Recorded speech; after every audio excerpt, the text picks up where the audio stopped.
করি, আমার মনে হইতেছে যে আমার বুকের মাঝ থেকে কিছু হারাই গেছে।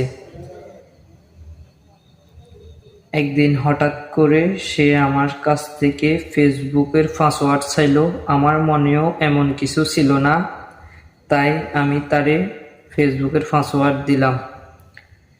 দেওয়ার পরে সে আমার আইডিটা ওর ফোনে লগ ইন করলো। লগ ইন করার পরে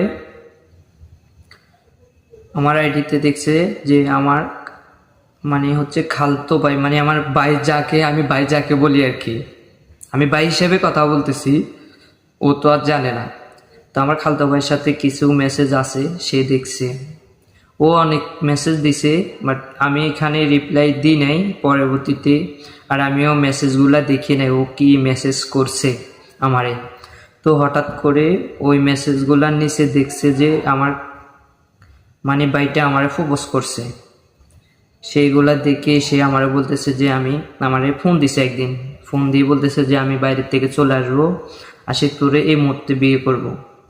আমি বলছি যে দেখো, তুমি তো বাইরে গেছো, বেশি দিন হয় নাই, 2টা বছর অপেক্ষা করো। তুমি যদি এখন চলে আসো তাহলে আমি ফ্যামিলিতে কি বলবো, আমি তো 2 বছরের সময় নিছিলাম।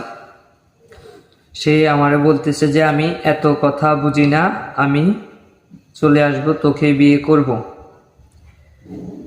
তারপরে আমার ফোন, আমি ওর সাথে মেজাজ গরম করে রাগারাগি করে ফোন কাটিয়ে দিছি। কাটিয়ে দেওয়ার পরে সে যেটা করবে এটার জন্য আমি কখনো প্রস্তুত ছিলাম না। সে একতরে ঘুমের ওষুধ খাইলো, 20 থেকে 25টা।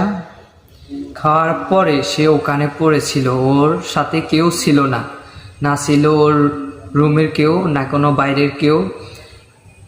সে ওষুধটা খাওয়ার পরে 2 দিন ওখানে পড়েছিল। তারপরে সে মারা গেল।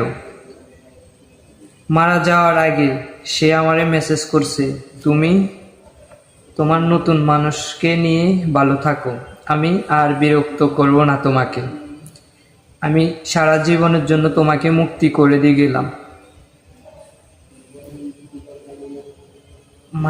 মেসেজ লেখাগুলো এমন এক ভয়ঙ্কর, আপনাদেরকে আমি বলে বোঝাতে পারবো না ভাই। আমার না ভালোবাসা, তবে আমি তোমাকে আমার জীবনের চেয়ে অনেক বেশি ভালোবাসছিলাম। আমি জানি না যে আমার সামনে তোমারে অন্য কারো হইতে দেখব আমি, তাই আমি না ফেরার দেশে চলে গেলাম। ইতি তোমার ভালোবাসা, আকাশ।